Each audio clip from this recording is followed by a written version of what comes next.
লোকায়ত YouTube চ্যানেলে আপনাদেরকে স্বাগত। আমি শামসুজ্জামান মানিক। গত কয়েক পর্বের মতো আজকে আমার সঙ্গে আজকেও আছেন ইমাম গাজ্জালী। আমাদের পরিচয় বোধহয় নতুন করে দেওয়ার প্রয়োজন নাই। তোমার পরিচয় দেওয়ার প্রয়োজন নাই, কারণ এগুলো অনেক আলোচনা হয়েছে।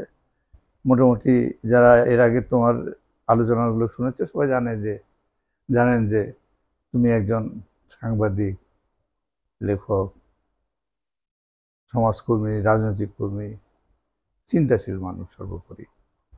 তো ঠিক আছে, আজকে আলোচনা শুরু হাটটা তো আগে দিচ্ছি, তুমি শুরু করো। ধন্যবাদ মানিক ভাই, এবং যারা দেখছেন সবাইকে প্রীতি ও শুভেচ্ছা জানিয়ে কথা শুরু করছি আলোচনাটা। আমরা গত পর্বে যেমন বলেছিলাম যে জুলাই অভ্যুত্থানের পর অনুপস্থিত আওয়ামী লীগ এবং এই সময়ে মুক্তিযুদ্ধের প্রকৃত রাজনীতিটা তুলে আনাটাও জরুরি হয়ে পড়েছে। এবং তার আগে বলে রাখি যে সম্প্রতি ঢাকা বিশ্ববিদ্যালয়ে যে ডাকসু ইলেকশন হচ্ছে, সেই ডাকসু ইলেকশনে এই প্রশ্নটি কিন্তু আবার সামনে চলে এসছে। আওয়ামী লীগ নাই, কিন্তু এখানকার ধর্মভিত্তিক মৌলবাদী বিশেষত শিবিরের বিরুদ্ধে কিন্তু পুরো ছাত্র সমাজের মধ্যে একটা অবস্থান তৈরি হয়েছে, এবং তার নেতৃত্বে একটা গ্রুপ দাঁড়িয়েছে। সেই গ্রুপের অধিকাংশ ছেলে বামপন্থী আন্দোলনের সাথে যুক্ত, এবং তারা এই জুলাই আন্দোলনে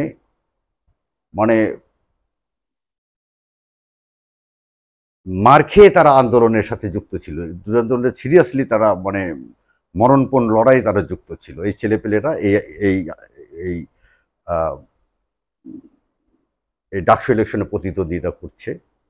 আমি ওই মেঘমল্লার গ্রুপের কথাটাই বলছি আর কি।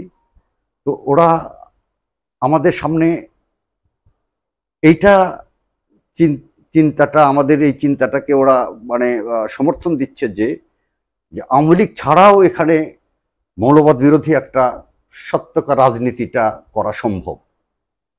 এবং এই যে সম্ভব, তাহলে আমরা গত পর্বেও এই কথাটা আলোচনা করেছি, তাহলে আমরা মুক্তিযুদ্ধের প্রকৃত রাজনীতিটাকে তুলে আনাটা একটা দায় অনুভব করছি। সেই জায়গাটা পরিষ্কার করার জন্য 60-এর দশকে যারা এই পলিটিক্সটা করতে গিয়েছেন তার মধ্যে অন্যতম ছিলেন শামসুজ্জামান মানিক ভাই। তার সাথে আমরা এই বিষয়গুলো নিয়ে আলোচনা করেছি, এবং তার উৎস সন্ধানটা কিভাবে করা যায়। গত পর্বে আমরা একটা ছাত্র তরুণদের যে অর্জন এবং তাদের যে ভূমিকা এটা নিয়ে আমরা আলোচনা করেছি। আজকে আমরা আলোচনা করব হলো ওই সময় পার্টিগুলোর অবস্থানটা কি ছিল, জাতীয় মুক্তির লড়াইয়ে পার্টিগুলোর অবস্থান কি ছিল, এবং আমরা এর সাথে যুক্ত করব অনিবার্যভাবে ওই সময় চীনের অবস্থানটা কি ছিল, ভারতের অবস্থানটা কি ছিল, এবং এদের প্রবল প্রভাবটাকে কাটিয়ে তারা সত্যকার সঠিক একটি পার্টি লাইন এখানে আনতে পেরেছিলেন কিনা, ঠিক এই জায়গাটা আমরা আলোচনার ফোকাসটা আমরা রাখতে চাচ্ছি আর কি।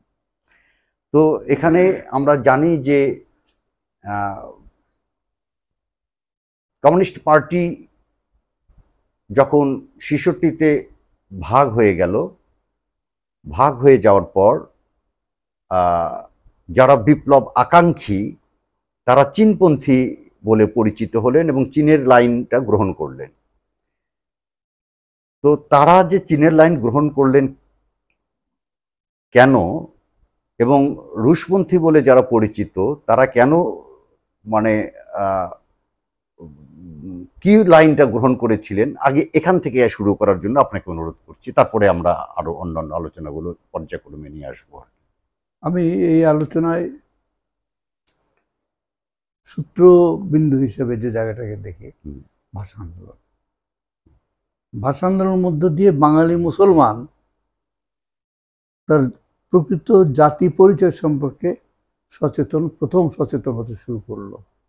তার আগে পর্যন্ত তারা মুসলমান, পাকিস্তান আন্দোলন করেছে বা পাকিস্তান বানানোর রাজনীতি করেছে। তারা তারা জাতীয়তাবাদের গুরুত্ব এগুলো কিছু বোঝে নাই তখনও ওইভাবে। এবং মুসলমানরা তো খুব রাজনীতিতে খুব সচেতন ছিল না। এই বাংলার মুসলমান, সাধারণ মুসলমান রাজনীতির ধার ধারত না, পশ্চাৎপদ মানুষ, খুবই পশ্চাৎপদ ছিল। এবং লেখাপড়ায় কেবল আসতে শুরু করেছে। মুসলমানরা খুব বেশি দিন লেখাপড়া করেনি। না, আমার ছাত্র তরুণরা তো মোটামুটি ভাবে ঢাকা বিশ্ববিদ্যালয়কে কেন্দ্র করে তারা তো একটা পরবর্তী আমাদের প্রজন্ম, ওইটার কথাই বলছি আর কি। হ্যাঁ, তার আগে কি আমাদের বাবা যারা ওই সময় যারা ওই স্তরের মানুষ ছিলেন, তাদের প্রথম তারা, আমার বাবা হচ্ছে গোটা দিনাজপুর, আমাদের বাড়ি দিনাজপুর, তার যে থানা ছিল খানসামা থানা, খানসামা থানা, উনি সেকেন্ড মুসলিম গ্রাজুয়েট, দ্বিতীয় মুসলিম গ্রাজুয়েট। এটা বোঝো, প্রথম মুসলিম গ্রাজুয়েট হচ্ছে হাসান আলী, মিনিস্টার হাসান আলী, যে মোহাম্মদ আলী আওয়ামী লীগের যে মন্ত্রী ছিলেন, তার বাবা। আমাদের বাড়ি থেকে তার বাড়িতে মাইল 1.5 দূরে। এরা কিভাবে লেখাপড়া করেছেন আমার বাবা এবং এরা?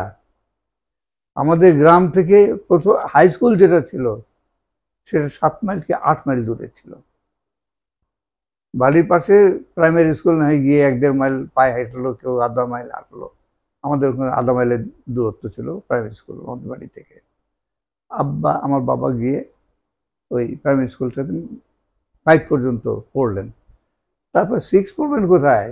ওই 7 মাইল 8 মাইল দূরে কাঁচা রাস্তাও ঠিক মতো, বৃষ্টিও সব জায়গায় ছিল না।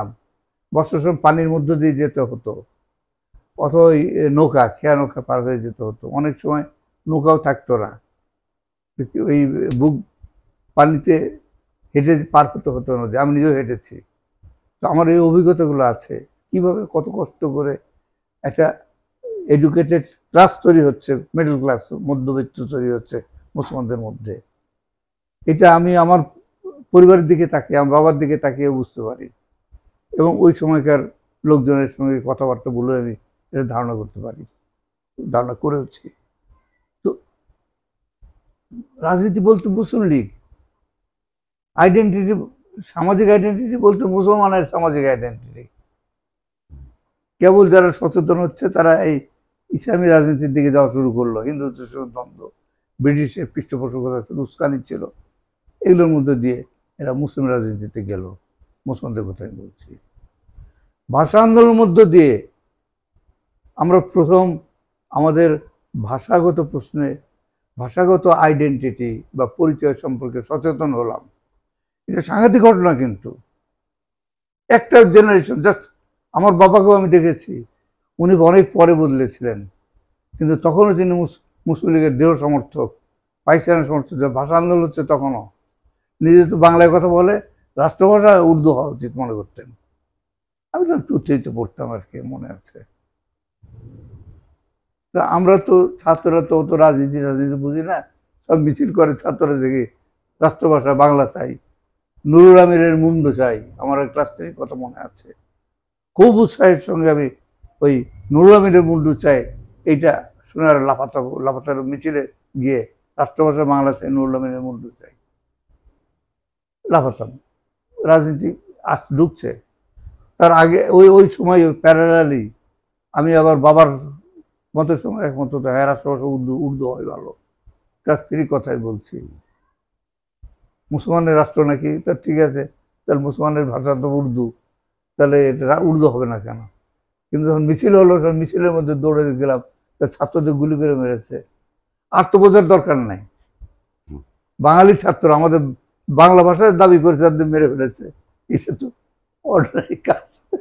কে মেরেছে? নুরুল আমিন মেরেছে, তাই ওর মৃত্যুদণ্ড, ফাঁসি দরকার। তো তার রাষ্ট্রভাষায় বাংলাতে নুরুল আমিনের মুন্ডু চাই। জেনারেশন, একটা নেক্সট জেনারেশন ঘুরে যাচ্ছে, রিভার্স হয়ে গেছে। আমাদের বাবারা পাকিস্তান নিয়েছে, আমরা পাকিস্তানের বিরুদ্ধে চলে যাচ্ছি। এই যে যাত্রা শুরু হলো, এইগুলো বুঝতে হবে। আমাদের নিজের ট্রান্সফরমেশন দিয়ে তো সমাজের ট্রান্সফরমেশন বুঝবো, আমাদের রূপান্তর কিভাবে হচ্ছে, ব্যক্তিগত জীবনে কিভাবে রূপান্তর হচ্ছে, তাদের সমাজ জীবনের রূপান্তর কিভাবে হচ্ছে সেটা বুঝতে পারা যায়। ক্লাস 8-এ গিয়ে আমার ধর্মীয় রাজনীতির প্রতি বিশ্বাসই উঠে গেল। পড়াশোনা করতাম, প্রচুর পড়াশোনা করতাম তখন আমি, আরো আগে থেকে ক্লাস 6 থেকে আমি প্রচুর পরিমাণে পড়তাম। মানে গোগ্রাসে বই পত্র যেখানে যা পেতাম, পাবলিক লাইব্রেরি থেকে শুরু করে খুব পড়াশোনা করতাম, আমি পড়ুয়া ছিলাম। ক্লাস 8, 9, 10, 10-এর মধ্যে আমার অনেক কিছু পড়া হয়েছে। আমার একার না, কিন্তু এটা খুব বিস্ময়কর ব্যাপার। মানে এটা একটা জেনারেশনের, এটা জেনারেশনগত ব্যাপার, জেনারেশন। আমি একটা ঘটনা বলি, আমি ক্লাস 10-এ যখন আমি পড়তাম, যশোর জেলা স্কুলে পড়তাম। আমার বাবা তো মানে পুলিশ কর্মকর্তা ছিলেন, তো যশোরে বদলি হয়ে গেছেন। তার আগে আমি রাজশাহীতে ছিলাম, রাজশাহীতে পড়েছিলাম। ক্লাস 8 আমি রাজশাহী কলেজিয়েট স্কুলে, আর ওখানে যশোর জেলা স্কুলে ভর্তি হলাম। ক্লাস 10-এ 9 পর্যন্ত আমি রাজশাহীতে, ক্লাস 10-এ গিয়ে যশোর জেলা স্কুলে ভর্তি হলাম ক্লাস 10-এ।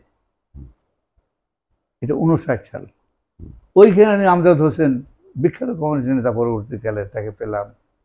খালিদুর রহমান টিটো মন্ত্রী হয়েছিল। হ্যাঁ, আমরা একত্রে এক ক্লাসে পড়তাম। এখন সেখানে দেখা যাচ্ছে এক ঝাঁক ছেলে লেখাপড়া করে। মানে একটা ছেলের কথা বলি, তার সঙ্গে আমার পরিচয় হয়েছিল, এক বাড়িতে বই থাকতো। হ্যাঁ, সে 3-4 মাইল দূরে থাকতো। ওখান থেকে হেঁটে ওখানে এসেছিল, আমিও হেঁটে হেঁটে ওই বাড়িতে গিয়ে হাজির হয়েছিলাম। ওই ভদ্রলোকের সাথে পরিচয় হয়েছিল। ওই বইয়ের সন্ধানে আমরা দুইজন দুই প্রান্ততে গেলাম। ও ক্লাস 9-এ পড়তো, আমি ক্লাস 10-এ পড়তাম। আমাদের পরে সে বিখ্যাত নেতা হয়েছিল, যশোরের নূর মোহাম্মদ। আচ্ছা, নূর মোহাম্মদ। হ্যাঁ, তো পড়াশোনা করতাম, বিপুলভাবে পড়তাম। ক্লাস 10-এর মধ্যে আমি এত বই পড়েছি, এগুলো মানে দুই একটা কথা বলতে পারি, যেমন দর্শনের ইতিবৃত্ত, ভারতীয় দর্শন, তারপরে যে গল্পের শেষ নাই, বা তোমার পরিবার, ব্যক্তিগত সম্পত্তি, রাষ্ট্রের উৎপত্তি, এগেছে, এই ধরনের তারপরে তোমার মেঘদূত। ওইটা শুধু বাংলা পড়লে তো হবে না, ক্লাস 10-এ কিন্তু ওর সংস্কৃত পাশে যেটা ছিল ওটা বাংলায় অক্ষরে লেখা থাকতো, উচ্চারণটা সংস্কৃত, অক্ষর বাংলা, ওটাও পড়তাম ওই ছন্দের জন্য। তোমার উপনিষদ পড়েছি, কঠোপনিষদ পড়েছি ক্লাস 10-এ, কিছু বুঝি নাই, পড়েছি প্রথম থেকে শেষ পর্যন্ত পড়েছি।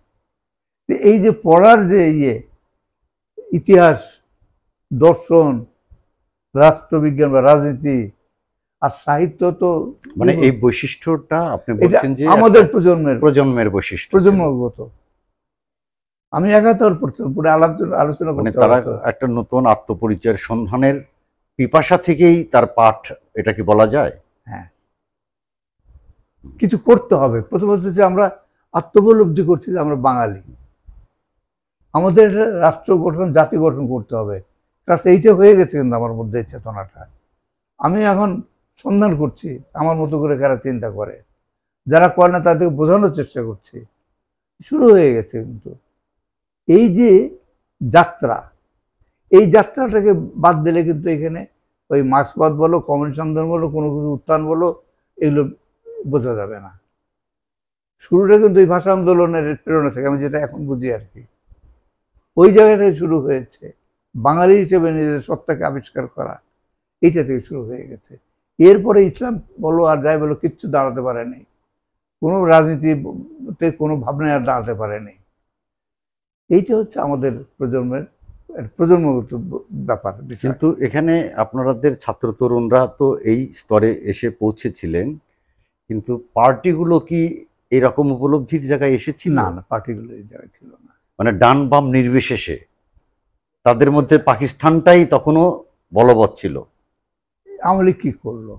56 সালে রাষ্ট্র ক্ষমতায় গিয়ে, পাকিস্তানের কেন্দ্রীয় ক্ষমতায় গিয়ে সরকার, প্রধানমন্ত্রী হলো হোসেন শহীদ সোহরাওয়ার্দী, তার মন্ত্রী হলেন শেখ মুজিব। 21 দফা জলাঞ্জলি দিলেন না, ক্ষমতায় যাওয়ার পরে বললেন 98 ভাগ, হ্যাঁ, স্বায়ত্তশাসন হয়েছে। আবার কিছু স্বায়ত্তশাসন, 98 ভাগ স্বায়ত্তশাসন হয়ে গেছে। আমরা এখন পাকিস্তানের মন্ত্রী, আর বাকি থাকে কি? কিন্তু পার্টিও তো মানে কমিউনিস্ট পার্টি হ্যাঁ যাই করুক ভাসানীর বিরুদ্ধে ছিলেন। একটা ধারা বেরিয়েছে, যেভাবে বলা যায় কমিউনিস্টদেরকে অবলম্বন করে ধারাটা বেরিয়েছিল। না, আমি বলছি যে কমিউনিস্ট পার্টি তো মানে স্বাধিকার আন্দোলনের চাইতে উভয় পাকিস্তানের মধ্যে একটা মানে উভয় পাকিস্তানের মধ্যে পাঞ্জাবিদের শোষণ থেকে মুক্তি কিংবা শ্রেণী মুক্তি এগুলো নিয়েই হ্যাঁ, সেটা ছিল। এটা করতে না। না, তারা তো স্বাধীনতার চিন্তা করতো না, তারা স্বায়ত্তশাসন চিন্তাটা করতো। এইখানে কমিউনিস্ট পার্টির তখন কিন্তু সমস্যা ছিল না। এই সমস্যার পরবর্তীকালে এলো। কিভাবে এলো আমি বলছি। আচ্ছা, তো কমিউনিস্ট পার্টি স্বায়ত্তশাসন চাইতো। 56-57 সালে ভাসানী যখন সোহরাওয়ার্দী এবং মুজিবের প্রতারণা বিশ্বাসঘাতকতার বিরুদ্ধে দাঁড়ালেন, 21 দফার প্রতি তাদের যে বিশ্বাসঘাতকতা, সেটার বিরুদ্ধে যখন দাঁড়ালেন, তখন কমিউনিস্টরা কিন্তু ভাসানীকে সমর্থন দিয়েছিল। কমিউনিস্ট পার্টি গোপন, তখন তো পার্টি ভাগ হয় নাই, না পার্টিও ভাগ হয়নি। তারা অখণ্ড যে পূর্বাঞ্চল কমিউনিস্ট পার্টি, যেটা অখণ্ড অবিভক্ত, সেটা ভাসানীকে সমর্থন করতো। মানে মনীষিং খোকারাই তারা তারা সহ সবাই সমর্থন করেছিল।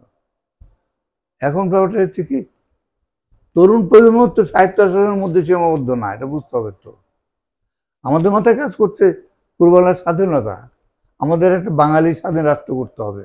এবং আমার মধ্যে তো আমি খুব স্পষ্টভাবে এটা আলোচনাও করতাম আমাদের মধ্যে। আমার কথাটা তো আমি বলতে পারি যে দুই বাংলাকে আবার এক করতে হবে, যুক্ত বাংলা কায়েম করতে হবে, প্রতিষ্ঠা করতে হবে। এটা একটা ঐতিহাসিক ব্লান্ডার, ভুল বাঙালি জাতির আত্মবিভাজন ধর্মের ভিত্তিতে ভুল হয়েছে, স্পষ্টভাবে মনে করতাম। ভারতের ব্যাপারেও আমাদের ধারণা ছিল যে ভারতবর্ষের বিভক্তি ভুল হয়েছে, ধর্মের ভিত্তিতে কিসের বিভাজন। কিন্তু প্রাইমারি চিন্তাটা বাঙালিকে নিয়েছিল, বাংলাকে নিয়েছিল। এটি থেকেই আমরা কনসেন্ট্রেট করতাম। তখন আলাপ আলোচনার মধ্যে এই জিনিসগুলো আসতো। এইটা আমি বলছি জোরালোভাবে যদি বলো, ক্লাস 10 থেকে শুরু হয়েছে। যখন আমি যশোরে আমজাদ হোসেনকে পেলাম, এই নূর মোহাম্মদকে পেলাম, তারপরে খালিদুর রহমান টিটোকে পেলাম, আরও তো অনেককে পেয়েছিলাম। তো সবাই তার নামী মানুষ না, বললে অনেকে হয়তো মনে করতে চিনতে পারবে না, মনে করতে পারবে না। আমারও সবার নাম মনে নেই, কিন্তু এরা লিডিং পার্সোনালিটি। পরবর্তীকালে এই কেন খালিদুর রহমান টিটো তো মন্ত্রী হয়েছিল। তরিকুল ইসলাম নাম ছিল যে বিএনপি, তরিকুল ছিল আমাদের জুনিয়র ছিল, তরিকুল ছিল। আর নূর মোহাম্মদ ভাই আপনাদের মানে সমসাময়িক, 1 বছর জুনিয়র ছিল। আচ্ছা, আমার এক ক্লাস, আমি যখন ক্লাস 10-এ পড়তাম, ও ক্লাস 9-এ পড়তো, সেই সময় পরিচয় হয়েছিল তার সঙ্গে। তো যাই হোক, এখন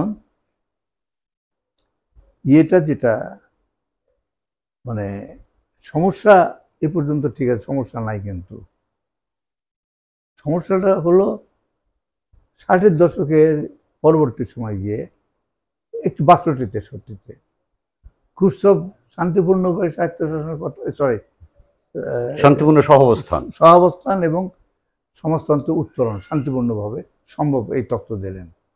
বিপ্লবের দরকার নেই, যুদ্ধের দরকার নেই, রক্তাক্ত বিপ্লব ছাড়া, সশস্ত্র সংগ্রাম ছাড়াও সমাজতন্ত্র করতে পারে, এই তত্ত্বটা দিল। অর্থাৎ যুদ্ধে ঝুঁকি এড়াতে যাচ্ছে এবং অন্য দেশে বিপ্লব দায়িত্ব নেবে না তারা। সে বললেই পারে যে আমরা দায়িত্ব নেব না, সেটাও না, ওনারা দায়িত্ব রাখবেন, ওনাদের নেতৃত্বেই বিপ্লব হবে, শান্তিপূর্ণভাবে হবে। তো এইটা চীন যখন এটার বিরুদ্ধে বক্তব্য দেওয়া শুরু করলো, এটা 60, 61, 62 থেকে শুরু হচ্ছে। আমাদের কাছে এর মধ্যেই এটা ওপেন হয়েছে এসছে। আমরা তো বিপ্লবের পক্ষের মানুষ, স্বাভাবিকভাবে চীনকে আমরা চীনের প্রতি দুর্বল সমর্থন করলাম।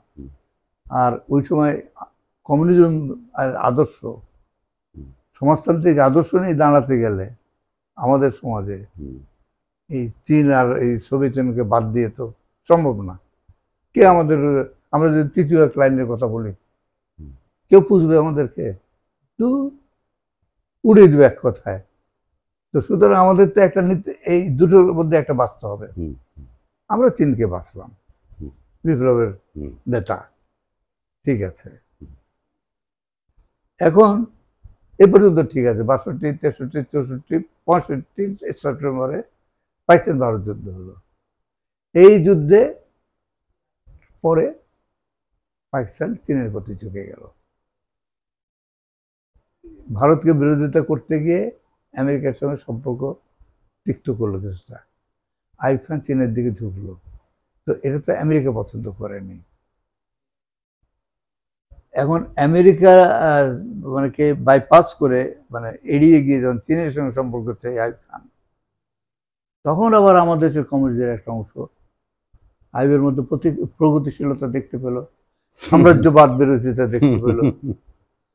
তখন তারা মনে করছে যে আমাদের এখন আইয়ুবকে আসলে ডিস্টার্ব করা উচিত না। তার আগে কিন্তু পার্টির মধ্যে ভাঙন শুরু হয়ে গেছিল। 65 থেকে ভাঙনের সূত্রপাত। 65 আগে থেকে সূত্রপাত হচ্ছে ওই যে চীন আর শেখ হোসেন ক্রুশ্চেভের তত্ত্বের ভিত্তিতে ছিল। ক্রুশ্চেভের তত্ত্বের আগে পর্যন্ত তো মূল পার্টির নেতৃত্ব, অর্থাৎ আমি আরো নির্দিষ্ট করে বলছি, মানে মনি সিং, খোকা রায় প্রমুখ নেতৃত্ব যারা ছিলেন, তারা সবাই কিন্তু স্বাধিকারের পক্ষেই ছিলেন, বর্ণনা ভাসানীকেই সমর্থন দিয়েছিলেন। কিন্তু ক্রুশ্চেভের তত্ত্বের পর থেকে এই জায়গাটা মানে আর থাকলো না। তখনও ছিল, একত্র ছিল, ডিফারেন্স ছিল, সশস্ত্র সংগ্রাম কি সশস্ত্র সংগ্রাম না। কিন্তু এটা তীব্র হয়ে উঠল পরবর্তী সময়, এবং 66 অথবা 67 সালে পার্টি ভেঙে গেল। 66-তে ভেঙে গেল। 66-তে রাইট পাচ্ছে ভেঙে গেল এই ইস্যুতে। 66-তে আর একটা ঘটনা ঘটলো, চীনের সঙ্গে পাকিস্তানের সম্পর্ক। তখন এই যে যারা পার্টিতে, এই যে আব্দুল হক, মোহাম্মদ তোহা, এরা চীনপন্থী হয়ে করতে গিয়ে পাকিস্তানের প্রতি দুর্বল হয়ে গেল, যে আমাদের এখন আইয়ুবকে ডিস্টার্ব করা উচিত হবে না, যেটাকে বলা হয় ডোন্ট ডিস্টার্ব আইয়ুব, এই লাইন। আইয়ুবকে বিরক্ত করা উচিত হবে না, উচিত নয়। এই তত্ত্বটা এই নেতৃত্ব জোরের সঙ্গে বলা শুরু করলো। বাইরে আন্দোলনগুলোকে ওইভাবে তো বলতে পারে না যে আমরা আইয়ুবের সমর্থক, সেটা না। এই মুহূর্তে আমাদের সাম্রাজ্যবাদ বিরোধী যে লড়াইটা বাংলাদেশ পাকিস্তানে হচ্ছে, এটাকে ক্ষতিগ্রস্ত করা যাবে না, দুর্বল করা যাবে না। সুতরাং আইয়ুবের বিরুদ্ধে আন্দোলন ওইভাবে করা যাবে না, এই জায়গাটাতে এরা চলে গেল। আর এটা গিয়ে যেটা হচ্ছে যে পার্টি তো মস্কোপন্থী আর পিকিংপন্থী হয়ে গেল। পিকিং পন্থার মধ্যে এই বামপন্থী মানে বিপ্লবপন্থী যারা ইয়েদের নেতৃত্বে, এই শৌখিনদের দস্তিদার, আব্দুল হক, মোহাম্মদ তোহা, আলাউদ্দিন আহমদ তখন নেতৃত্বে আসেন নাই, আব্দুল মতিন, এরা ওই অত গুরুত্বপূর্ণ না। খোকা রায়, খোকা রায় তো ওইদিকে, খোকা রায়, অনিল মুখার্জি, মনি সিং, এরা তো ওইদিকে মস্কোপন্থী। আর এরা পিকিংপন্থী যারা হয়েছিল, তারা আইয়ুবের প্রতি দুর্বল হয়ে গেল। আমরা তরুণ প্রজন্ম, আমি তো পার্টির সঙ্গে সম্পর্কিত না তখন, পরবর্তীকালে হয়েছে। তা আমার মতো এরকম বহু ছাত্রই তো পার্টির সঙ্গে ছিল না সম্পর্ক ওইভাবে। কিন্তু আমরা আদর্শ কমিউনিস্ট রাজনীতির বা সমাজতান্ত্রিক রাজনীতির বিশ্বাস করতাম, এবং আমাদের সাথে একটা সমাজতান্ত্রিক বিপ্লব হওয়া দরকার বলে মনে করতাম। আমাদের প্রজন্ম হচ্ছে প্রবলভাবে তখন ওই যে স্বাধীনতাপন্থী একটা চেতনা নিয়ে গড়ে উঠছে, আর বিপ্লবপন্থী, বিপ্লব করতে হবে, পূর্ববাংলায় একটা বিপ্লবী যুদ্ধ করে পূর্ববাংলাকে স্বাধীন করতে হবে, এবং সমাজতান্ত্রিক বা জনগণতান্ত্রিক, মানে কর্মসূচিগতভাবে জনগণতান্ত্রিক, এই টার্মটা আমরা ব্যবহার করতাম বেশি। সমাজতান্ত্রিক বলতে পারো এটাকে, কারণ ওভারঅল কাঠামোটা সমাজতান্ত্রিক, সামগ্রিক যে কাঠামোটা ছিল তার আন্ডারে মানে ছোট পুঁজিকে আমরা চিন্তা করতাম, রাখতাম, যেটাকে জনগণতন্ত্র হিসেবে আমরা ব্যাখ্যা দিতাম বা মানতাম, যে মাও সেতুংয়ের কাছ থেকে এসছিল। জনগণতন্ত্র শব্দটা তো তার ব্যবহার করা, যেটা আসলে কিছু না, policy, new economic policy, Lenin যেটা বলেছিলেন সেটারই কি মাও সেতুং ইমপ্লিমেন্ট করেছেন, এটা তার মতো করে নাম দিয়েছেন জনগণতন্ত্র, নয়া গণতন্ত্র। হ্যাঁ, নয়া গণতন্ত্র। এই নয়া গণতন্ত্রকে আমরা জনগণতন্ত্র হিসেবে, গণতন্ত্র হিসেবে দেশে বলে থাকি। তো যাই হোক, বলতাম আর কি। তো এখন এই যে মানে আমরা যখন এদিকে চলে আসি, মানে আইন বিরোধী আন্দোলন করতে যাচ্ছে, পার্টি বাধা দিচ্ছে, পার্টি কোনো কর্মসূচি দিচ্ছে না। তারপরে ওই সময়টাতে পার্টির একটা ধারণা ছিল, আমাদের নেতৃত্বের কথাগুলো তো মনে আছে, আওয়ামী লীগ এর দিক থেকে কোনো বিপদ আশা করতো না। তারা মনে করতো এরা তো একবার বিট্রে করেছে, এরা আর কি স্বায়ত্তশাসন কর্মসূচি দেবে না। ও মানে আওয়ামী লীগ বিট্রে করার পথে বোঝাচ্ছেন যে 57 সালের যে ওরা যে মানে সরকার গঠন করলো, সরকার গঠন করে 54 সালের নির্বাচনের যে 21 দফার মানে কর্মসূচিগুলোর সাথে তারা বেইমানি করলো, সুতরাং তারা আর আসতে পারবে না এবং এরা মানে না, এরা স্বায়ত্তশাসন শক্তি না, শক্তি না, এরা স্বায়ত্তশাসন বিরোধী শক্তি। মুজিব যখন 66 সালে 6 দফা দিল, হতভম্ব হয়ে গেছিল, আমার তো মনে আছে, উদ্ভ্রান্ত হয়ে গেছিল, এই কি ঘটনা, এটা ঘটলো কেন, তো হওয়ার কথা না। তখন তারা তত্ত্ব আবিষ্কার করলো, এটা কিছুদিনের মধ্যে। প্রথমে একটা শক গেছিল, ধাক্কা গেছিল, শকওয়েভ বলে এটাকে আর কি, এটা ধাক্কার মধ্যে পড়ে গেছিল আর দিশাহারা হয়ে গেছিল। তারপর একটা তত্ত্ব ওরা আবিষ্কার করলো, এটা সিএর দলিল, হচ্ছে আমেরিকার দলিল দালাল, সিএর দালাল হচ্ছে শেখ মুজিব, সিএ ওকে দিয়ে 6 দফা দাওয়া করিয়েছিল। কেন? চীন বিরোধী রাজনীতিতে গেছে আইয়ুব খান পাকিস্তান, ওখান থেকে সরানোর জন্য সিএ চক্রান্ত হিসাবে করে এই দলিলটা দিয়েছে। খুব আরামের একটা তথ্য পেয়ে গেল, কিন্তু পাবলিক তো সেটা গ্রহণ করেন না। পাবলিক গ্রহণ করে নেই। আমরাও বলছি যে আমাদের ভালো কর্মসূচি দেওয়া দরকার, বা প্যারালাল একটা কর্মসূচি দেওয়া দরকার। তো পার্টির নেতারা সেটা, এখন এখানে অনেক ঘটনা আছে, যেমন আব্দুল হক আমার সঙ্গে একমত হয়ে যেতেন, আমি খুব ক্ষোভ প্রকাশ করতাম। 65 সালে কথা মনে আছে, 65 সালে 6 দফা দিল না নাকি 66 দিল, তাহলে স্পষ্টভাবে 65 পর্যন্ত আমার চাপ ছিল, 66 থেকে খুব বেশি আমাদের দিক থেকে চাপ তৈরি হলো পার্টির উপরে। ওই ফেব্রুয়ারি মাসে বোধ হয় 6 দফা দিল শেখ মুজিব, তারপরে আমরা প্রবল চাপ তৈরি করতাম। আব্দুল হক আমাকে বলতেন, আমি তো বলতাম, হক ভাই এইভাবে আপনারা পার্টিকে বলেন না, পার্টিকে এটা কি করছে, কোনো কর্মসূচি দেয় না কেন? আমিও তোমার সঙ্গে একমত, মানে আমারও মনে হচ্ছে পার্টিতে কেন কিছু করছে না। আব্দুল হক তো তখন পার্টির নেতা, কিন্তু আমাকে বলতে হবে, বুঝ দিতেন। তারপরে পার্টির নেতাদের আপনি একটু বলেন না, হ্যাঁ আমি তোমার সঙ্গে একমত, আমি অবশ্যই এই বিষয়ে পার্টিতে উত্থাপন করবো এবং আমি বোঝাবো পার্টি কেন এটা দিচ্ছে না। কি যে প্রতারণা দেখেছি আমি, এগুলো বলতে সংকোচ হয়। আমি তো পাবলিকলি, এখন এটা তো পাবলিকলি যাবে, পাবলিক হবে তো এই কথাগুলো। এই আব্দুল হকের মতো লোক, কোন তখন সে আকাশ ছোঁয়া একটা ব্যক্তিত্ব, সে এরকম মিথ্যাচার করছে, কত নোংরা এই লোকগুলো এখন। অর্থাৎ মানে তারা মানে নানান কৌশলে আইয়ুব বিরোধী কোনো কর্মসূচি দেওয়া থেকে নিজেদেরকে বিরত রাখতেন, বিরত রাখলো। এবং যারা ছাত্রদের মধ্যে যে নেতারা আন্দোলনের নেতা ছিল আইয়ুব বিরোধী আন্দোলন, তাদেরও তারা টেনে নিয়ে গেল। যেমন তোমার কাইজাবর রহমান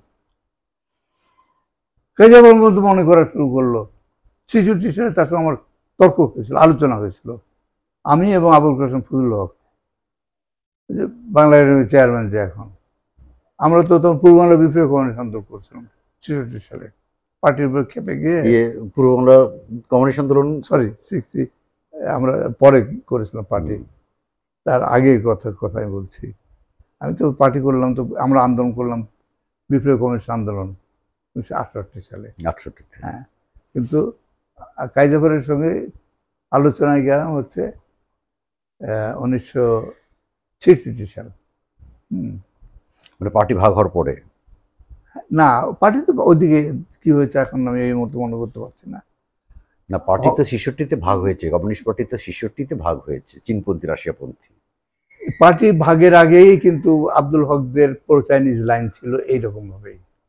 পার্টি তখন আসলে ডিভাইডেড বাস্তবে, কিন্তু ভিতরে ভিতরে এই হয়ে গেছে, ভেতরে ভেতরে ভাগ হয়ে গেছে, কিন্তু প্রকাশ্যে এক ছিল, আমাদের কাছে একই পার্টি, কিন্তু লাইন দুটো পার্শ্ব করতো, মস্কো লাইন, কিংবদন্তি পার্টির নেতারা এই লাইন, আর ছাত্ররা হচ্ছে থার্ড লাইন।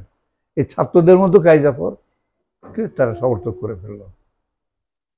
কাইজাফর বললো যে আমাদের ছাত্রদের কোনো আন্দোলন ছিল না, স্লোগান ছিল না, আয় বিরোধী কর্মসূচির জন্য সেই ধরনের চাপ ছিল না নেতৃত্ব থেকে, মানে রাশেদ খান মেনন এরা তো নেতা তখন, তারপরে কাইজাফর আহমদ, হায়দার রণ, তিনজন এরা বসছিলেন।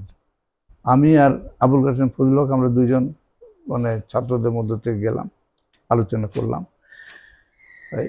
মাহবুল্লাহ বলে এরা পাঠালো আর কি আমাদেরকে, যে আপনারা যান কথা বলেন। আমি বলছি হ্যাঁ আমরা যাচ্ছি, কথা বলবো।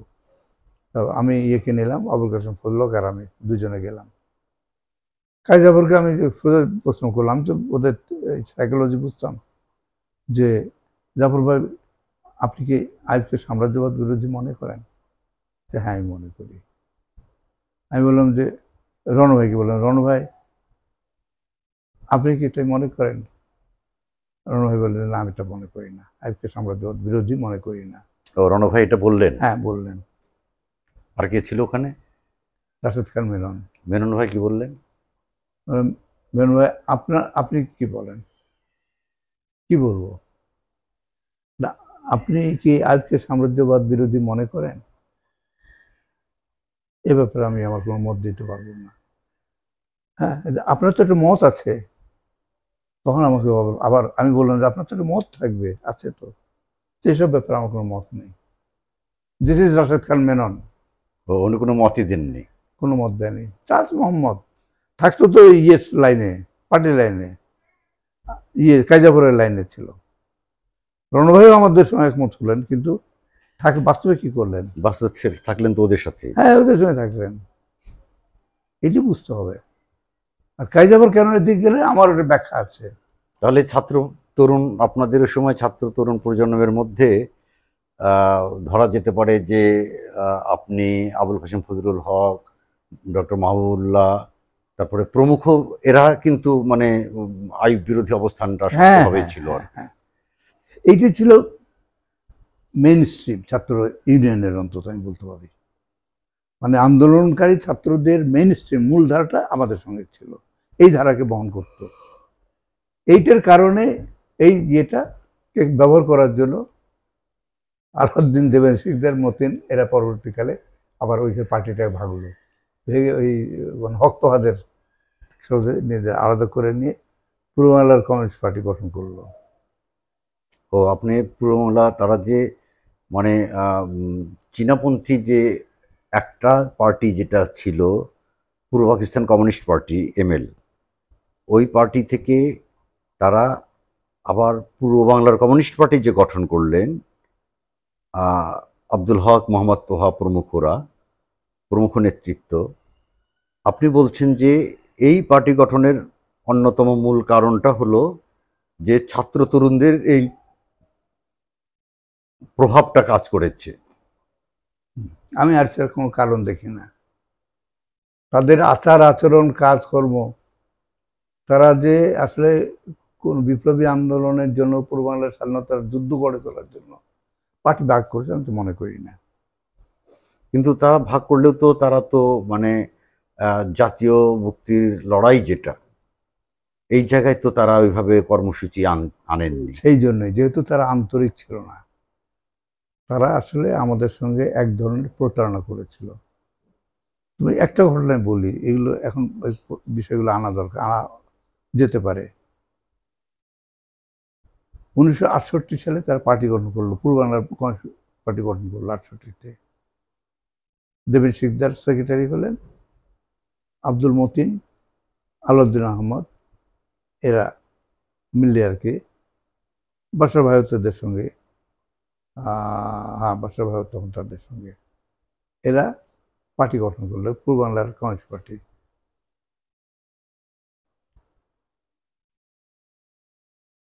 এখন ওনারা যখন হলো কেন পূর্ব বাংলার কমিউনিস্ট পার্টি গঠন করলো, আমরা তখন তারাই কিন্তু আমরা গঠন করেছিলাম পূর্ব বাংলার বিপ্লবী কমিউনিস্ট আন্দোলন। এটা কি পূর্ব বাংলা কমিউনিস্ট পার্টি গঠনের আগে করেছিলেন আগে আপনারা? সম্ভবত আগে করেছিলাম। আচ্ছা, করার পরে জানলাম যেরকমভাবে অন্যরা পার্টি গঠন করেছেন পূর্ব বাংলার স্বাধীনতার প্রশ্নকে সামনে রেখে। আমরা এটাকে জন্যই তো একটা কমিটি গঠন করেছিলাম, তখন পার্টি নাম আপনাদের আপনাদের আপনারা যে মানে পূর্ব বাংলা না কমিউনিস্ট কমিউনিস্ট আন্দোলন, পূর্ব বাংলার কমিউনিস্ট আন্দোলন, বিপ্লবী কমিউনিস্ট আন্দোলন, বিপ্লবী কমিউনিস্ট আন্দোলন, তো বিপ্লবী কমিউনিস্ট আন্দোলনে আপনাদের মানে কারা কারা ছিল, কারা কাদের নিয়ে গঠন করেছে? তখন গঠন করেছিলাম 5 জন। কে কে ছিলেন? কে নাম, আবুল কাসেম ফজলুল হক, আমজাদ হোসেন, মাহবুবুল্লাহ, নুরুল হাসান, আমি। আচ্ছা, উদ্যোগটা আমার ছিল, ম্যানিফেস্টোটা আমি লিখেছিলাম, কর্মসূচি আমার লেখা, ঠিক আছে। তারপরে এটা গঠন ওটার সেই ডকুমেন্টগুলো কি আপনাদের কাছে আছে এখন? নষ্ট হয়ে গেছে, হারিয়ে গেছে। আচ্ছা, তো ওই যে পূর্ব বাংলা কতকাল আগের কথা। এই যে বিপ্লবী কমিউনিস্ট আন্দোলন যে আপনারা গঠন করেছিলেন এই 5 জন মিলে, এইটার আপনার স্মৃতি থেকে আমাদেরকে এবং দর্শকদেরকে এটা বলুন যে ওটা ইটা কি ছিল, মানে মূল বক্তব্যটা কি ছিল? স্বাধীনতা না স্বায়ত্তশাসন? না না, স্বাধীনতা। আমরা পাকিস্তানি রাজনীতিকে সাংঘাতিকভাবে ঘৃণা করতাম। আমাদের একটা শব্দ ছিল পাকিস্তান বাদ, ঘৃণার শব্দ ছিল পাকিস্তান বাদ, পাকিস্তান বাদী। ধর্মভিত্তিক রাজনীতিকে আমরা প্রচন্ড ঘৃণা করতাম এবং আমরা মনে করতাম যে এই রাজনীতিটা এই দেশে প্রগতির প্রধান শত্রু, প্রধান বাধা। এটাকে উৎখাত করে আমাদেরকে এগোতে হবে, তার জন্য পাকিস্তানকে ভাঙতে হবে। খুব সহজ হিসাব। স্বায়ত্তশাসন মানে জাতিগত বিষয় তো ছিল, কিন্তু সে কেন, আমরা মনে করতাম এটি আমাদের অগ্রগমনের পথে প্রধান বাধা। তাহলে কি বলা যায় যে বিপ্লবী কমিউনিস্ট আন্দোলনের আপনাদের যে ঘোষণা কর্মসূচি যা যা ছিল, ওটা কি স্বাধীনতার মানে স্বাধীনতার লক্ষ্য, স্পষ্ট লক্ষ্য মানে ছিল, স্বাধীনতার সশস্ত্র সংগ্রামের মাধ্যমে। স্বাধীনতার প্রাক ইস্তেহার এরকম একটা কিছু বলতে পারো, বলা যেতে পারে, স্পষ্টভাবে বলা যেতে পারে। ওখানে আমাদের নেতৃত্বে এখানে আপনি কি কিছু স্মরণ করতে পারেন যে ওখানে নির্দিষ্টভাবে আপনারা কি কি কথাটা এনেছিলেন, এটা এরকম কি?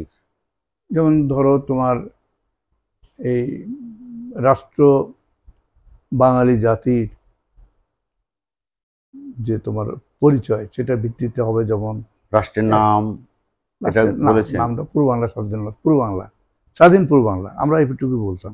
আচ্ছা, কারণ আমাদের মাথায় কাজ করতো যে পরে তো নেক্সট মানে এটা এই যে একটা নতুন রাষ্ট্রের যে ই থাকে, কার নাম, পতাকা থাকে, জাতীয় সঙ্গীত না না, থাকে, ওইদিকে আমরা যাইনি, ওদিকে যান নাই? না, অত দূর যাইনি, জাতীয় সঙ্গীতের দিকে যাইনি, পতাকার দিকে যাইনি, কিন্তু আমরা স্পষ্টভাবে বলেছিলাম, ঘোষণা করেছিলাম। এবং এই রাষ্ট্রটা মানে কোন শ্রেণীর রাষ্ট্র হবে সেসব সম্পর্কে ছিল, কর্মসূচি ছিল, কর্মসূচির মধ্যে এগুলো ছিল। এগুলো ছিল। আবার ইন্টারেস্টিং ব্যাপার, আমরা আবার ক্ষুদ্র জাতিসত্তা, আরো যারা অবাঙালি জাতিসত্তা, তাদের অধিকার এবং ইয়েতে বিশেষ স্বায়ত্তশাসনের বিশ্বাস, স্বাধিকারে বিশ্বাস করতাম। স্পষ্টভাবে তার ঘোষণা ছিল, বক্তব্য ছিল, তাদের ভাষা, তাদের সংস্কৃতি সংরক্ষণ করা হবে। পার্বত্য চট্টগ্রাম সম্পর্কে আমার যত খেয়াল আছে আমি স্পষ্টভাবেই বলেছিলাম, মানে আমাদের লেখাতে আমি নিয়ে এসেছিলাম। এখানে সংকীর্ণ জাতীয়তাবাদের কোনো জায়গা ছিল না, বিহারি বিরোধী কোনো বক্তব্য ছিল না, কোনো খবর ছিল না তাদেরও ভাষার প্রতি। অর্থাৎ এখানে অবাঙালি যারা আছে তাদেরও আমরা আত্মনিয়ন্ত্রণাধিকারের কথাটা বলেছিলাম। এখন ঘটনাটা হলো যে আমরা কিন্তু একটা বিষয় স্পষ্ট করে দেওয়া হলো, পেলাম যে ক্রুশেভের এই শান্তিপূর্ণ সহাবস্থানের তত্ত্বটা পার্টির যে স্বাভাবিক যে মানে অবস্থান ছিল সেখান থেকে কিন্তু পার্টিকে সরিয়ে দেয় এবং সেখানে পার্টিকে বিভাজনের দিকে ঠেলে দেয়। এটা কি বলা যায়? বলতে পারো, ট্র্যাডিশনাল পার্টির লাইন বাস্তবে যাই থাকে, থিওরিটিক্যালি তো সশস্ত্র সংগ্রাম ছিল, হ্যাঁ, সমাজতান্ত্রিক বিপ্লব এবং সমাজতান্ত্রিক বিপ্লব ছিল এবং তারা স্বাধিকারের পক্ষে ছিল পার্টি। কিন্তু এই ক্রুশেভের তত্ত্বটা এই জায়গা থেকে পার্টিকে সরিয়ে দেয় এবং চীন রাশিয়ার বিভাজনের ধারাতে যেহেতু চীন ক্রুশেভের এই তত্ত্বের বিরোধিতা করেছে, সুতরাং আপনারা চীনের দিকে, মানে যেটা বিপ্লবী অংশ, তারা চীনের দিকে ঝুঁকে পড়লেন। কিন্তু পরে আবার আর একটা ডিভিশন আমাদের মধ্যে হলো, বিভাজন।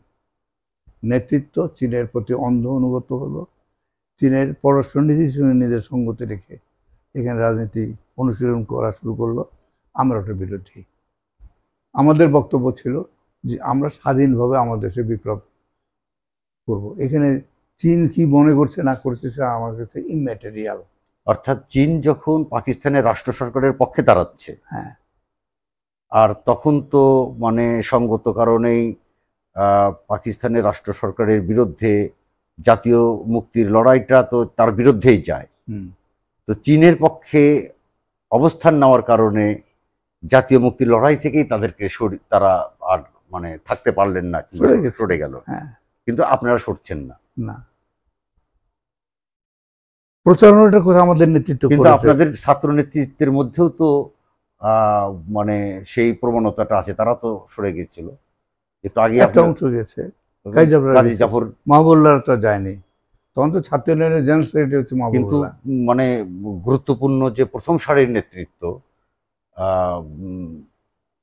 কাজী জাফর আহমেদ, রাশেদ খান মেনন, এমনকি প্রকারান্তরে হায়দার খান রনু, সে বিশ্বাস করে এটা, কিন্তু সে তো করছে ওইটাই। তো দেখা যাচ্ছে যে তারা তো মানে ওই চীনের লাইনটাতেই থেকে গেলেন আর কি। অর্থাৎ আইয়ুবকে সাম্রাজ্যবাদ বিরোধী ব্যক্তিত্বই মনে করছেন আর কি। এরপরে যেটা হলো, চক্রান্তের জায়গাটা আমি আসছি। পূর্ব বাংলার বিপ্লবী কমিউনিস্ট আন্দোলন গঠনের মূল উদ্যোগটা কিন্তু আমার ছিল।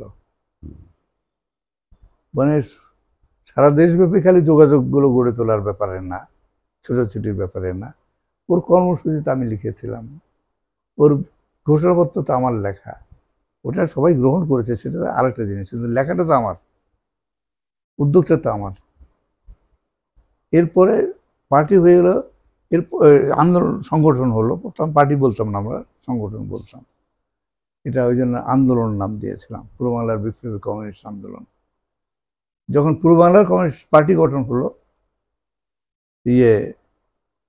দেবেন শিকদার, আব্দুল মতিন, আলাউদ্দিন আহমদের নেতৃত্বে, তখন আমার বক্তব্য ছিল যে ওনারা যেহেতু পূর্ব বাংলার স্বাধীনতা চাচ্ছেন, সুতরাং ওনাদের সঙ্গে আমাদের ঐক্যের আলোচনা হওয়া উচিত, এবং ওনারা যদি পূর্ব বাংলার স্বাধীনতার প্রশ্নে আমাদের সঙ্গে সম্পূর্ণ একমত হন এবং কর্মসূচিগতভাবে মতৈক্য হয় আমাদের মূল জায়গাগুলোতে, তাহলে আমরা এক পার্টি গঠন করতে পারি, প্রয়োজন তাদের সঙ্গে যোগ দেব।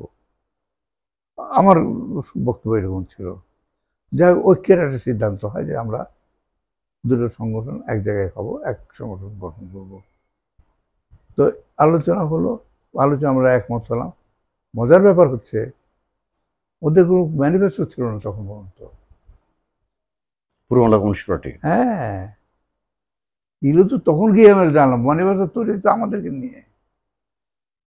অর্থাৎ পরিষ্কার বোঝা যায় যেখানে চক্রান্তের মধ্য দিয়ে তারা পার্টি ভেঙেছিল। মূল বিষয়টা হচ্ছে নেতৃত্বের, তারা ওখানে পাত্তা পায় নাই। আব্দুল হক, সুগন্ধি দস্তিদার, মোহাম্মদ তোহা, এদের দাপটে ওদের তাদের থাকতে হতো, জায়গা পেত না, এই জন্য এরা পার্টি ভাঙার লাইনে গেছিল। এটা আমার ব্যাখ্যা। এবং কিরকম চক্রান্তকারী এরা, সেটা হচ্ছে আমরা এবার কর্মসূচি ঠিক করব, ঘোষণা ঠিক করব, ওনারা আমাদের নিয়ে এটা ঠিক করছেন। আমরা তো তখন এক ঐক্যের সিদ্ধান্ত আমাদের হয়ে গেছে। ও, ওনারা কর্মসূচি আপনাদেরকে নিয়ে ঠিক করছে? হ্যাঁ হ্যাঁ, এই যে অদ্ভুত ব্যাপার। কিন্তু আপনাদের নিয়ে কর্মসূচি ঠিক করতে গেলে তো তাহলে তো কর্মসূচির মধ্যে জাতীয় মুক্তির প্রশ্নটা তো প্রধান হয়ে আসার কথা। নিল, সবই ঠিক আছে, যে আমাদের মতো করে তা নেয়নি, ওদের মতো করে নিয়েছে, কিন্তু কথাগুলো রেখেছে। আচ্ছা, রাখলো, কিন্তু আমি বলতে চাচ্ছি যে নিল ওই জায়গায় না, আমি বলতে চাচ্ছি জাতীয় মুক্তির লড়াইটাকে প্রধান করা, প্রধান দ্বন্দ্ব বলা। প্রধান দ্বন্দ্ব শব্দটা তখন আসে নাই, প্রধান শব্দটা এসেছিল, প্রধান করেছিল তারা। কিন্তু বাস্তবটা কি, যেমন তারা আমাকেও নিয়েছে, কি কাজ করেছে? আমাকে বাদ দিয়ে সেন্ট্রাল কমিটি গঠন করেছে, সেন্ট্রাল কমিটি পুনর্গঠন করেছে, সেখানে আমাকে রাখেনি। মহবুবুল্লাহকে নিয়েছে, আমজাদকে নিয়েছে, দুজনকে কন্ট্রোল করতে পারবে মনে করেছিল, সেজন্য নিয়েছিল। আমাকে বাদ দিয়ে দিল। আবুল কাসেম ফজলুলের ব্যাপারটা বুঝি, কাজ টাজ করতো না, ঠিক আছে মানলাম। তা আমি তো হচ্ছে উদ্যোক্তা, জানতো, তারাও জানতো। এই টোটাল নেগোসিয়েশন তো আমি করেছিলাম, আর কেউ যেত না আমার সঙ্গে। এটা তো 67 না 68-তে? 68, 69, 68-69। ঐক্যটা 68-তে হয়েছিল। তাহলে মানে আন্তর্জাতিক অর্থাৎ চীন এবং রাশিয়ার অবস্থানের প্রভাবটা এখানে কার আন্দোলনের উপরে খুবই আত্মঘাতী একটা মানে অবস্থানের দিকে ঠেলে দিয়েছে পার্টিকে। এরা আসলে বিপ্লবে বিশ্বাস করতো না। আব্দুল মতিন, দেবেন শিকদার, তারপরে আলাউদ্দিন আহমদ, এরা বাস্তবে কোনো ঝুঁকি নেওয়ার মানুষ ছিল না। এরা পার্টি কন্ট্রোল করেছে, পার্টিটাতে থাকলো, একটা নেতা হওয়া গেল, কিছু লোকজন থাকে সঙ্গে। আর এমনি তো এদের, তারা যে পার্টির, শোনো আর একটু বলি, এভাবে তাদের জীবন কাটানো অভ্যাস হয়ে গেছে। মতিন ভাই যেমন আন্ডারগ্রাউন্ড দীর্ঘদিন ছিলেন, লোকের বাড়ি, এর বাড়ি, ওর বাড়ি, অভ্যস্ত হয়ে গেছিল। এটা বিপ্লবী রাজনীতি, কষ্ট হয়, অভ্যস্ত হয়ে গেলে তার কষ্টটাকে লাগে না। আর এদের আকাঙ্ক্ষা তেমন কিছু ছিল না। এরা মনে করতে এইভাবে জীবন কাটাবে, মাঝপথে চর্চা করবে, সমাজতন্ত্রের হবে, পাঠ হবে, কিছু কর্মী তৈরি হবে। এইভাবে মৎস্যবন্ধীর সঙ্গে এদের কোনো পার্থক্য ছিল না। বেসিক্যালি মৎস্যবন্ধীরা সব সময় বিরোধিতা করতো। আমার প্রশ্নটা ছিল যে মানে যে ম্যানিফেস্টোটা তারা তৈরি করলো আপনাদেরকে সাথে নিয়ে, সেই ম্যানিফেস্টোর সাথে কি পুরো Pakistan communist party ML, EPCP ML, ওদের ম্যানিফেস্টোর সাথে আপনাদের ম্যানিফেস্টোর মধ্যে কি পার্থক্য ছিল? কিছু তো পার্থক্য ছিল। ওরা তো স্বাধীনতার কথা বলতো না, কিন্তু স্বাধীনতার কথা বলা হয়েছিল। কিন্তু কোন ব্যক্তি কিন্তু লিখছে তার উপর নির্ভর করে। কিন্তু বদরুদ্দিন ওমর তো এটা অভিযোগ করেছেন যে উভয় পার্টির ঘোষণা কর্মসূচি সবকিছু এক ছিল। এগুলো ঠিক না, এক ছিল, এবং তারা উভয়ই 94 পর্যন্ত লাইন গ্রহণ করেছিল, তাদের মধ্যে তেমন কোনো পার্থক্য ছিল না। পরের দিকে ঠিকই আছে, শেষে তাই হয়ে গেছিল, কিন্তু প্রথমে তা ছিল না। এখন যাক, আমি আজকে মোটামুটি মনে হয় এই পর্যন্ত। এই যে তোমার পূর্ববাংলার কমিউনিস্ট পার্টির মধ্যে আমাদের যে অন্তর্ভুক্তিকরণ, আমি বলি এইভাবে, কারণ ঐক্য হয়নি আসলে, আমরা ওর মধ্যে বিলীন হয়ে গেছিলাম। বাস্তব তো তাই হয়েছে। আমাদের দুজনকে নিয়েছে 4 জনের মধ্যে, আর লিখেছেন তো হচ্ছে দেবেন শিকদার। কমিউনিস্ট ম্যানিফেস্টো যেটা, আমাদের পার্টির যে ম্যানিফেস্টো যেটা, তো তার ভাষা জ্ঞান এগুলো বলতে খারাপ লাগে এখন। একাডেমিক লেখাপড়া না করুক, অন্তত ভাষা চর্চা তো করা উচিত। এরা তো লেখাপড়া করা মানুষ না।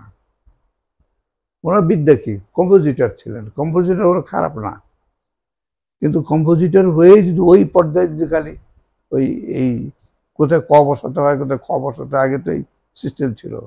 ওই যে কম্পোজ করতো যারা, সিসার অক্ষর বসাতো। তো এই বিদ্যা দিয়ে যারা রাজনীতিতে নেতা হয়, তো ওই রাজনীতির কি অবস্থা হবে সে বুঝতে হবে।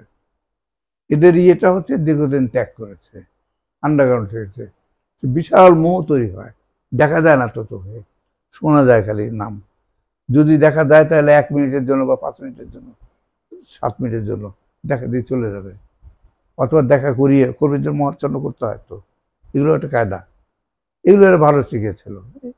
এই মানে আমি সব উড়িয়ে দিচ্ছি না, এদের ত্যাগ মহিমা আছে, কিন্তু এই সমাজকে বদলানোর জন্য, রূপান্তরিত করার জন্য, বিপ্লব করার জন্য যে যোগ্যতা, তা কিচ্ছু ছিল না এদের মধ্যে, কিছুই ছিল না। না জানতো লেখাপড়া, যেগুলো করেছিল এগুলো ভুলে যেত। আর এই দেবেশিকদাররা তো লেখাপড়া করেনি, ওই মার্কস এঙ্গেলসের চটি বই হয়তো 2-3টা পড়েছে, আর কথা বক্তব্য বক্তৃতা দিয়ে নেতা হয়ে গেছে ওইভাবে আর কি। আর আন্ডারগ্রাউন্ড দীর্ঘকাল থাকার ফলে এদের ওইটা একটা বিশাল প্রতিষ্ঠা হয়ে গেছিল। এদের বিরুদ্ধে বলাও তো খুব কঠিন ছিল। আর গোপন পার্টি, বাইরে থেকে কিছু বোঝা যেত না, ওখানে যে কি চক্রান্ত হচ্ছে না কি হচ্ছে আমরা বুঝবো কি করে। আমাকে বাদ দেওয়ার আগে নিশ্চয় ওদের ভেতরে অনেক আলোচনা হয়েছে যে মানিকে ঠাকিয়ে দিতে হবে, আনা যাবে না, এই ডেঞ্জারাস লোক, একে আনা যাবে না। আমার সম্পর্কে পরে তো আমি জানতাম, আমার পেটি বুর্জোয়া, আমার ছিল মানিক তো পেটি বুর্জোয়া, পেটি বুর্জোয়া জাতীয়তাবাদী, ও আরো খারাপ ব্যাপার। আমি শুধু পেটি বুর্জোয়া না, পেটি বুর্জোয়া জাতীয়তাবাদী। তো এগুলো তো জানার উপায় তো পরে জানবো। গোপন পার্টি তো ভেতরে ভেতরে কি করছে না করছে এগুলো বুঝতে সময় লাগে, অনেকে বুঝতেই পারে না বাইরে থেকে। ফলে এগুলো চক্রান্ত জন্ম দেয়, আসলে ষড়যন্ত্র জন্ম দেয়। যাক, ওইখানে আমার আপত্তি না, আপত্তিটা হচ্ছে রাজনীতিতে। এদের রাজনীতি একেবারে বিভ্রান্ত, উদ্ভ্রান্ত রাজনীতি। আরেকটা জিনিস আমি এখন আলোচনায় কমপ্লিট করে দিচ্ছি, অনেক দীর্ঘ সময় হয়ে গেছে, 1 ঘন্টার মতো। সেটা হলো এ দেশে শ্রমিক আর কৃষকদের মতো পশ্চাৎপদ প্রতিক্রিয়াশীল জনগোষ্ঠীর উপর নির্ভর করে যে রাজনীতি গড়ে উঠবে, এই রাজনীতি নিয়ে খুব বেশি আস্থাশীল হওয়ার কারণ নাই। এই রাজনীতি নিয়ে যারা দাঁড়াবে তাদের মধ্যে এই জনগোষ্ঠীর পশ্চাৎপদতা, প্রতিক্রিয়া, নিচতা, নিকৃষ্ট উপাদানগুলো প্রচুর পরিমাণে সঞ্চারিত হয়। এই জন্য এখানে বিপ্লবটা, এই জন্য বারবার পরিবর্তন ছাত্ররা ঘটায়। ওই মার্কস এঙ্গেলসের তত্ত্ব অনুযায়ী হয় না এখানে, না, কিন্তু আন্দোলনে তো শ্রমিকরা ব্যাপকভাবে অংশ নেয়, তারা তো আত্মহত্যা দেয় এবং সব কিছু করে। তারা 46-এর গেট ক্লিন করে থাকে, তারা নোয়াখালী রাইড করে থাকে, তারাই সব কিছু করে। এটা ঠিক আছে, এটা পরবর্তীকালে করে। তার আগে হাওয়াটা ঘোরায় কারা? ওই গ্রেট ক্যালকাটা কিলিংয়ের হাওয়াটা যেখান থেকে আসে, ওইরকম আর একটা জায়গা থেকে, পাল্টা জায়গা থেকে তোমার এখানে ওই 69 গণঅভ্যুত্থান আসে। এটা বুঝতে হবে, উপরতলা থেকে, শিক্ষিত জনগোষ্ঠী থেকে। ওইখানে তোমার মূল এটা বুঝতে হবে, শিক্ষিত মধ্যবিত্ত না ছাত্রদের কাছে তোমার যেতে হবে। ছাত্ররা পারে, ছাত্র জীবন শেষ হয়, এরা এই বাস্তব জীবনে চলে যায়, সামাজিক জীবনে যায়, গিয়ে আস্তে আস্তে অধপতিত হয়, বা বেশি সময় লাগে না। এই সমাজের আবেশনে হারিয়ে যাওয়ার আগে যে ফোর্স তুমি পাবে, সেই ফোর্স নিয়ে এখানে বিপ্লব করতে হবে। এই জিনিসটা বুঝতে না পারলে এখানে কিছু করা যাবে না, বিপ্লব হবে না। যাই হোক, এবং এই কথাটা এখন আরো বলছি এই জন্য যে আমি একটা আসন্ন বিপ্লব দেখছি বাংলাদেশে। বিপ্লব না হলে আসন্ন একটা প্রতি বিপ্লব হবে, সেটাও আসন্ন। বাংলাদেশে উলটপালট হতে যাচ্ছে, বিশাল পরিবর্তন হতে যাচ্ছে বাংলাদেশে। সেটা ভালোর দিকেও যেতে পারে, খারাপের দিকেও যেতে পারে, কিন্তু বিরাট পরিবর্তন হবে। আমরা যদি এখন শেষ করে দেবো? হ্যাঁ। তো আজকে মানিক ভাইয়ের সাথে আমরা দীর্ঘ সময় আলোচনা করলাম, বিশেষত পার্টি রাজনীতি, ওই সময় কমিউনিস্ট পার্টির অবস্থান, রাজনীতি নিয়ে আমাদের এই পর্বে এই পর্যন্ত কথা হলো।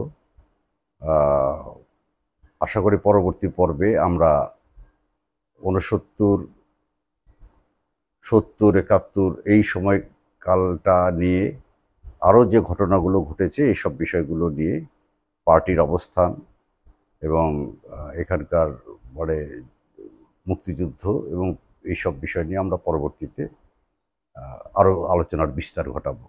আজকে এই পর্যন্ত শেষ। সবাইকে আবার প্রীতি ও শুভেচ্ছা জানাই।